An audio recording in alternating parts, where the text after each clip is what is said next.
Hello everyone, welcome to Pharmizer. I post videos on pharmaceutical subjects, explain both in Hindi and English in a very simple and easy way. If you find my video useful for your study, don't forget to like and share my video and subscribe to my channel. So today we will discuss on parenteral dosage form. It is the part 1. We will discuss about the definition, then general requirements of parenteral dosage form, various types of parenteral dosage form, vehicles and adjuvants for previous जो भी chapters है link आपको description box में मिल जाएगा. So first of all starting with the definition और the introduction. So basically what is parenteral doses form. So parenteral doses form आप सबको पता हो that are the parenteral means जो इंजेक्टिंग आपके ड्रग्स होते हैं. Parenteral doses form are the injecting drugs जो आपका स्टेराइल होना जरूरी है. They are the sterile injecting drug solutions या ड्रग प्रोडक्ट्स. सो आपका बेसिकली ये सॉल्यूशन फॉर्म में भी अवेलेबल होता है. मोस्टली ये सॉल्यूशन फॉर्म में होता है, अदरवाइज सस्पेंशन या इमल्शन फॉर्म में भी रहता है, अदरवाइज रिकन्स्टिट्यूटेड पाउडर के फॉर्म में. इट मीन्स क्या होता है, वो पाउडर ड्राई पाउडर के फॉर्म में रहेगा जिसको आप before injecting water for injection या वेरियस सॉल्वेंट में डिजॉल्व करते हो, डिजॉल्व करके तुरंत सॉल्यूशन बनाते हो एंड देन उसको इंजेक्ट करते हो. इट मीन्स वो solution suspension and emulsion form में हो सकता है, अदरवाइज ड्राई पाउडर फॉर्म में भी हो सकता है जिसको आप सॉल्यूशन बनाओगे बिफोर इंजेक्टिंग. तुरंत आपको सॉल्यूशन बनाना है, तुरंत वो उस केसेस में होता है जिस केसेस में कभी कभी ऐसा होता है कि ड्रग जो है इन सॉल्यूशन फॉर्म आप उसको ज़्यादा दिन तक स्टोर करके नहीं रख सकते हो, तब उसको हम ड्रग को ड्राई फॉर्म में रखते हैं एंड देन बिफोर इंजेक्टिंग उसको हम सॉल्यूशन फॉर्म में कन्वर्ट करके and then we inject. So basically यही आपका होता है. And parenteral doses form why it is necessary कि आप पैरेंटल डोजेस फॉर्म को स्टेराइल करो. जो भी ड्रग आपके लीवर से बाईपास हो जाता हो, जिस भी डोजेस फॉर्म में आप ड्रग को लीवर से बाईपास कराते हो, इट मीन्स अगर आप आई में ड्रॉप देते हो सो ऑप्थेल्मिक प्रोडक्ट्स को क्या होना पड़ता है, स्टेराइल होना पड़ता है. क्यों? क्योंकि आपके आई से वो बॉडी के थ्रू बॉडी में भी अब्जॉर्ब होता है बट वो लीवर के थ्रू होकर नहीं गुजरेगा. उसी तरह इंजेक्टिंग, अगर आप इंजेक्ट करते हो किसी ड्रग को तो वो पर्टिकुलर उस एरिया में जाएगा जहाँ आप इंजेक्ट कर रहे हो एंड देन वो आपके लीवर से बाईपास हो जाएगा, लीवर के थ्रू नहीं जाएगा. लीवर क्या होता है आपको पता होगा, फर्स्ट पास मेटाबॉलिज्म होता है आपके लीवर में. यानी कि कोई भी चीज़ अगर आप ओरली लेते हो तो वो आपके लीवर से होकर ही आपके बॉडी में जाता है, यानी लीवर से गुजर कर ही आपके बॉडी के वेरियस ऑर्गन के पास वो जाता है. So thus it can happen that basically क्या होता है मेटाबॉलिज्म, मतलब आपको पता है कि वो आपके बॉडी में जाकर किसी और फॉर्म में कन्वर्ट हो जाएगा. तो कुछ परसेंट ऑफ ड्रग, कंप्लीटली नहीं but some percentage of drug और फूड भी जब आप कंज्यूम करते हो, सम परसेंटेज ऑफ फूड आपका मेटाबोलाइज हो जाता है, यानी कि वेस्ट हो जाता है, या फिर आप कह सकते हो बायोडिग्रेडेशन आपका हो जाता है बॉडी के अंदर. सो ड्रग के केस में क्या होता है, अगर वो डिग्रेड हो गया, उसका फॉर्म चेंज हो गया, मेटाबोलाइज्ड हो गया, वो उसका फॉर्म चेंज हो गया, तो वो आपके किसी काम का नहीं, वो वेस्ट हो गया. तो कुछ परसेंटेज ड्रग का वेस्ट हो जाता है.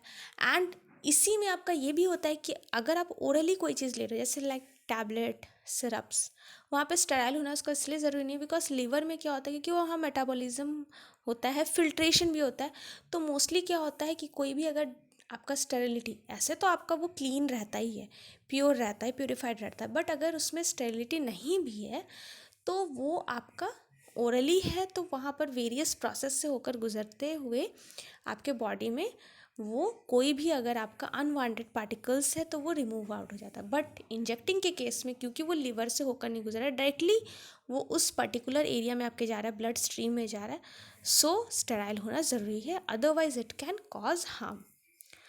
सो टाइपिकली जो वेरियस रूट्स ऑफ एडमिनिस्ट्रेशन है फॉर पैरेंटल डोजेस फॉर्म या फिर इंजेक्शन के लिए, that is subcutaneous, that is आपके स्किन के बिलो लेयर्स में, then intramuscular that is muscles में, एंड देन इंट्रावेनस जो कि आपके वेन में. उसके अलावा ऑप्थेल्मिक या बकल कैविटीज़ ये सब में भी स्पेशल आपके इंजेक्टिंग एरियाज होते हैं, बट जो मोस्टली कॉमन होता है वो है subcutaneous, intramuscular, otherwise intravenous. Now next moving to the types. So that is general requirements. So various requirements जो कि sterile dosage form के production में ज़रूरी होता है. That is all products must be sterile. Sterile होना ज़रूरी है, मैंने बताया आपको reason why it should be sterile. Then all products must be free from pyrogen. Pyrogens are, क्या होता है pyrogen? Pyrogens are the metabolic products of microorganism. Micro organisms का वो बाई प्रोडक्ट्स होता है, एक्सक्रीटेड प्रोडक्ट्स भी आप समझ सकते हो, जो वो एक्सक्रीट करते हैं वो प्रोडक्ट्स। माइक्रो ऑर्गेनिज्म जितना आपका हार्मफुल होता है, पायरोजेंस भी यानी कि उसका जो वेस्ट प्रोडक्ट है, बाई प्रोडक्ट्स है, वो भी उतना ही हार्मफुल होता है, वो भी आपके बॉडी में हार्म कर सकता है, स्पेशली फीवर्स वगैरह उसकी वजह से हो सकता है। वो आपके बॉडी के टेम्परेचर को राइज करता है। 10 पायरोजन फ्री होना ज़रूरी है, अदरवाइज़ अगर आपके मीन्स जो इंजेक्टिंग सोल्यूशन है पैरेंटल डोजेस फॉर्म, उसमें अगर माइक्रो ऑर्गेनिज्म नहीं रहा बट उसका पायरोजन अगर मौजूद रहा, तो वो भी आपके बॉडी में जाकर फीवर या आपके बॉडी के टेम्परेचर को राइज कर सकता है। So it should be pyrogen free also.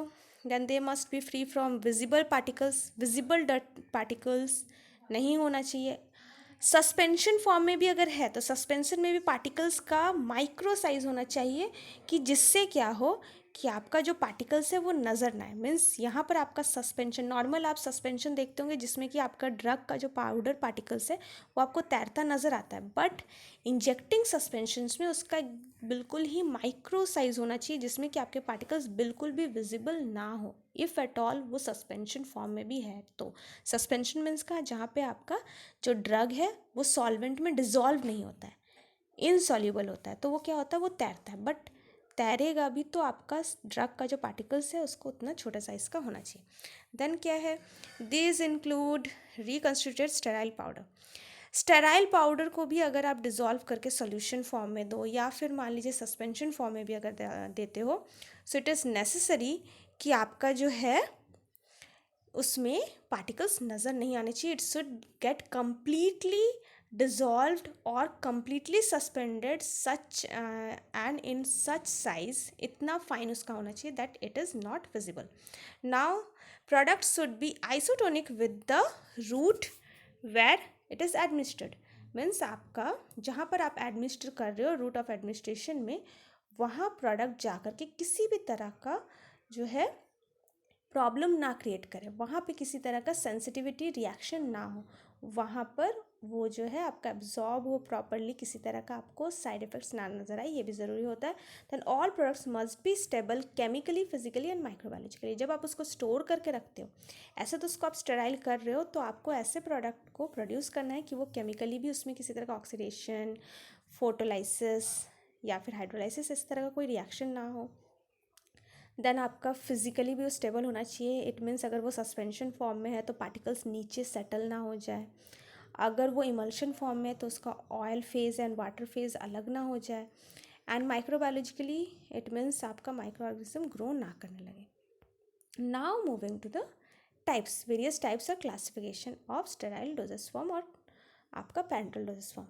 Basically 6 types के होते हैं। First of all solution ready for injection, means आपका सॉल्यूशन फॉर्म होगा जिसको आप डायरेक्ट इंजेक्ट कर सकते हो, या फिर आपका dry solution powder which is combined with a solvent just prior to use. मैंने बताया ड्राई पाउडर के फॉर्म में होगा जिसको आप इंजेक्ट करने से पहले डिजोल्व करके सॉल्यूशन बनाओगे and then you will inject.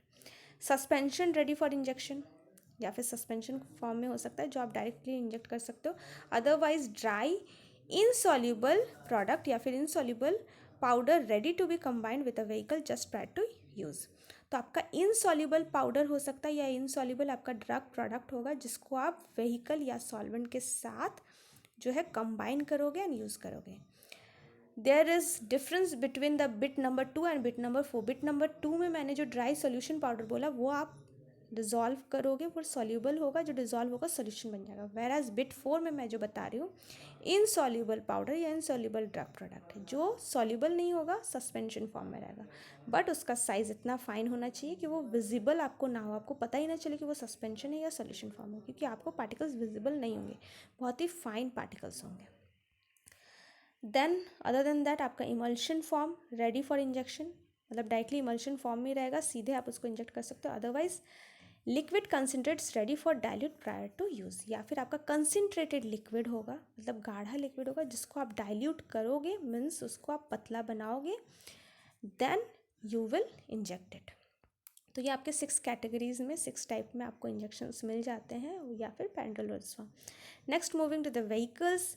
So various vehicles से पहले components, what are the composition और components present in parenteral doses form, means उसका फॉर्मुलेशंस। सो बेसिकली उसमें क्या होता है फॉर्मुलेशंस में, एक्टिव इंग्रेडिएंट दैट इज़ आपका ड्रग, इंसुलिन या वेरियस जो भी आप ड्रग यूज़ कर रहे हो, that is the active ingredient.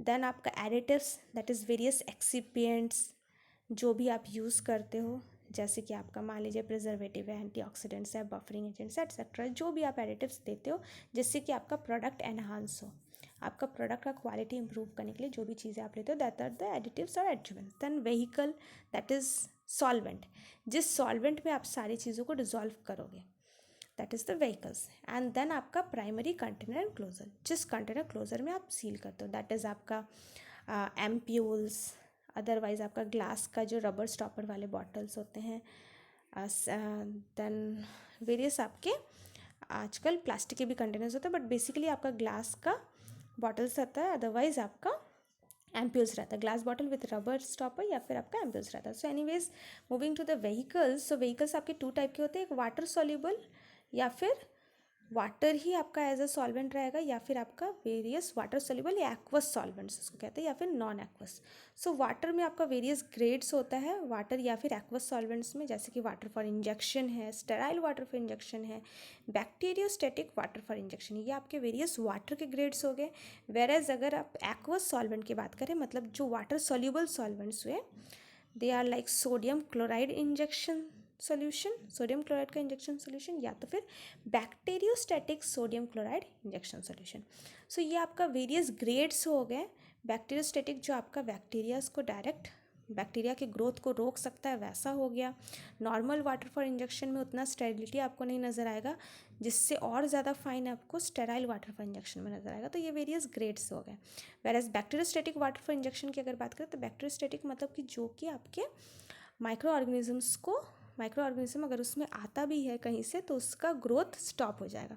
तो ये आपके ग्रेड्स हैं according to requirement. And then अगर आप वेनस इंजेक्शन बना रहे हो, इंट्रावेनस, तो इंट्रावेनस के लिए आपको बहुत ही बेस्ट क्वालिटी का आपको सॉल्वेंट लेना होता है, बेस्ट ग्रेड का। वेरएज अगर आपका नॉर्मली इंट्रामस्कुलर या सबक्यूटेनियस है, तो आप थोड़ा लोअर ग्रेड में जा सकते हो। देन नॉन एक्वस की बात करें, तो बहुत सारे ऐसे ड्रग्स भी होते हैं जो आपका वाटर नहीं बल्कि आपको ऑयली फेजेस में रखना होता है। इट मीन्स वेरियस ऐसे इंजेक्शन, वैसे तो आपका ज़्यादातर वाटर सोल्यूबल होता है, बट कुछ ऐसे भी इंजेक्शन्स आपके मौजूद हैं, बहुत सारे ऐसे drug compositions which is not suitable to be given along with waters या फिर water soluble solvent. So in that case आपको क्या करना होता है, नॉन एक्वस यानी कि oily, such as fixed vegetables oil, ethyl oleate, alcohols, then isopropyl myristate. तो अल्कोहल भी आपका यूज़ होता है, अदर देन ऑयली अल्कोहल भी आपका क्या है, नॉन एक्वस, मतलब अदर देन वाटर, जिसमें आपका वाटर नहीं है, that are non aqueous solvents. ये आपके कुछ नॉन एक्वस सॉल्वेंट्स हो गए।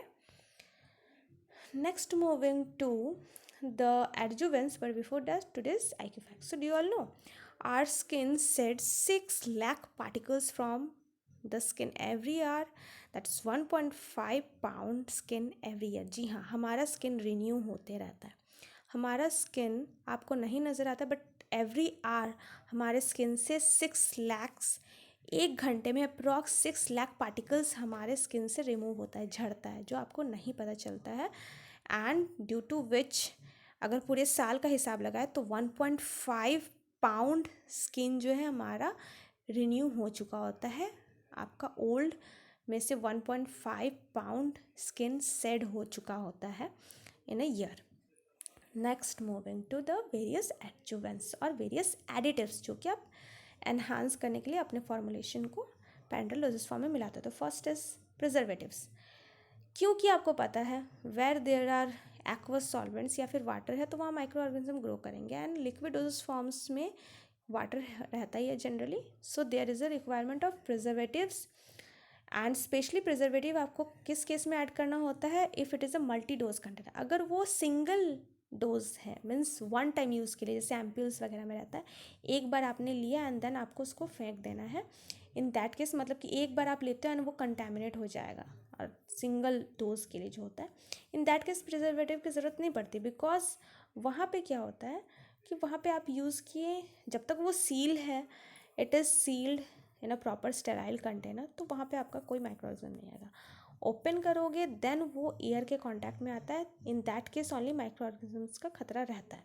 सो बेसिकली आपका होता क्या है कि आपका जो है माइक्रो ऑर्गेनिजम्स जो है वो मल्टीपल डोजेस में, मीन्स जब आपको वन टाइम से ज़्यादा बार उसको यूज़ करना है तो in that case microorganism का खतरा रहता है and you have to put the preservatives into it. एंड उसका लिमिटेड कंसंट्रेशन रहता है, ऐसा नहीं कि आप कितना भी अमाउंट में ले सकते हो। सच एज एग्जाम्पल के लिए थायोमेरसोल 0.01%, फेनॉल या क्रेसॉल है तो 0.05%, क्लोरोब्यूटानॉल है तो 0.05%, एट्सेट्रा। नाउ बफर्स क्यों ज़रूरत होता है? बिकॉज आपके फर्स्ट ऑफ ऑल तो वो केमिकली उसको स्टेबल रखता है किसी तरह का, जनरली एसिडिफिकेशन या फिर आपका उसमें बेसिसिटी, उसका पीएच चेंज ना हो, एंड पीएच चेंज होने से भी उसमें वेरियस केमिकल रिएक्शंस होने के चांसेस रहते हैं।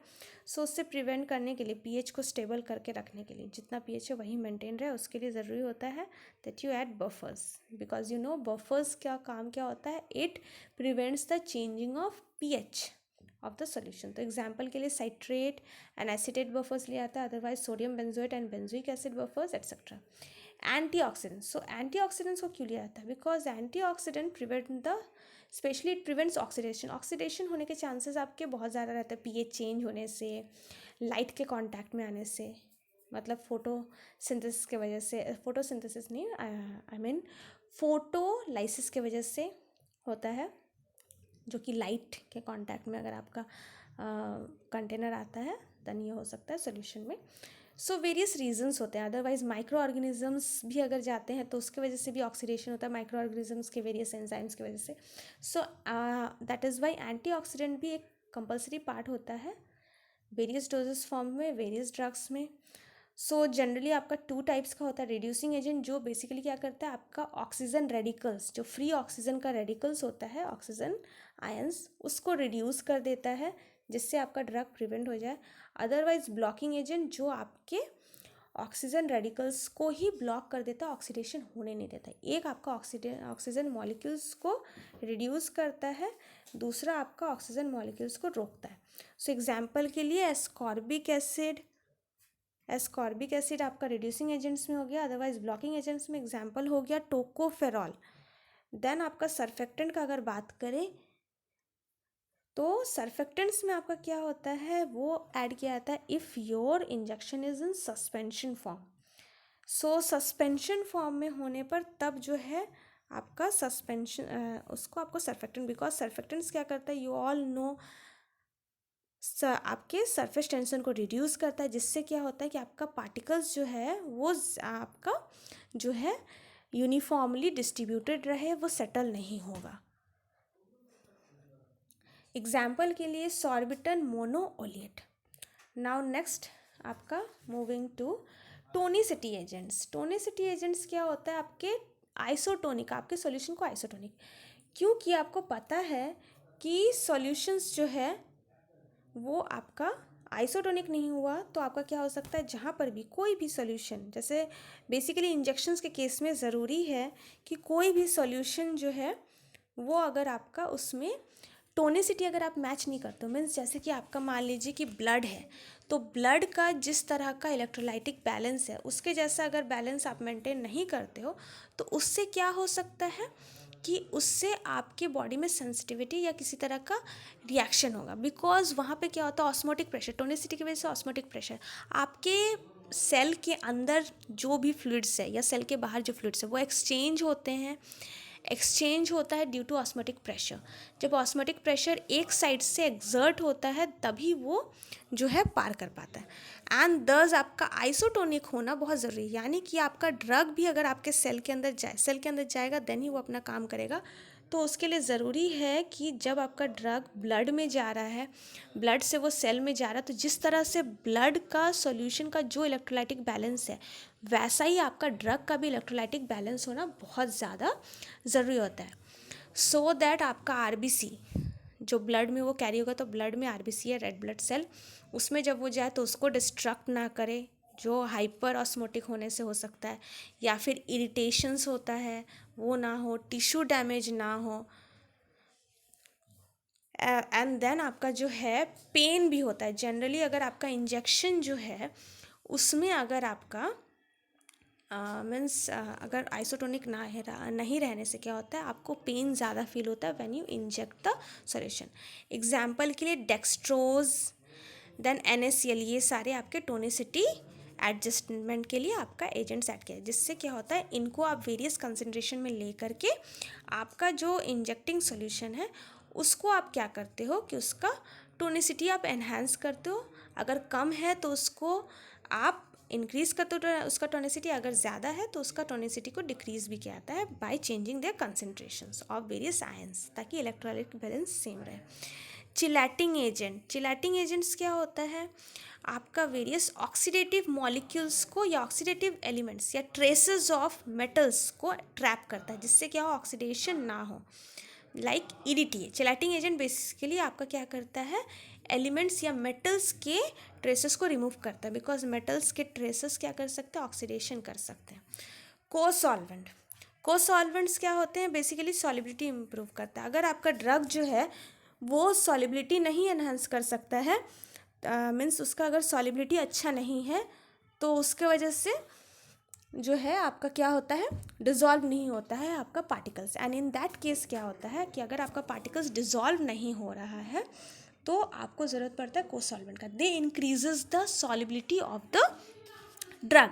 एग्जाम्पल ग्लिसरिन, मीन्स अगर आपका प्रॉपरली सॉल्युबल नहीं हो रहा है तो in that case you use this. So next जो है that is suspending agent. Again it is included in cases of suspension. Suspending agents क्या करता है कि आपके बेसिकली या तो वो आपके पार्टिकल्स का जो ये है सरफेस टेंशन उसको रिड्यूस करता है, जिससे कि वो स्प्रेड हो।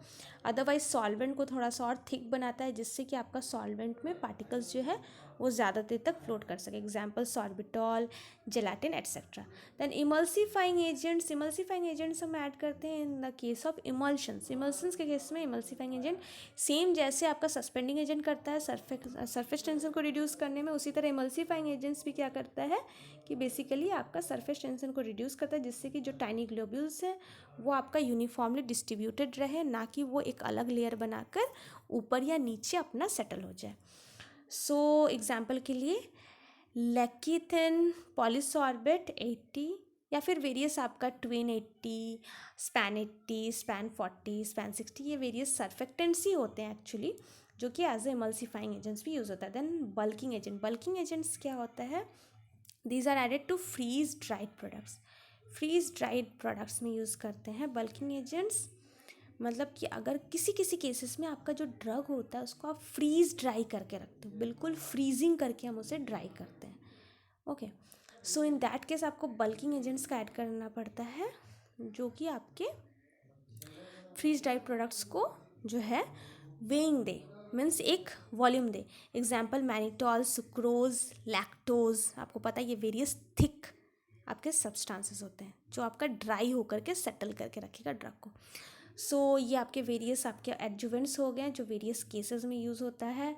फॉर नेक्स्ट टॉपिक आपका जो होगा that will be on processing and then personal, that is various staff requirements etc. For more videos you can go and check my channel. Hope that you have found my video useful. If yes, then press the bell icon to get the notification. Thanks for watching and bye bye.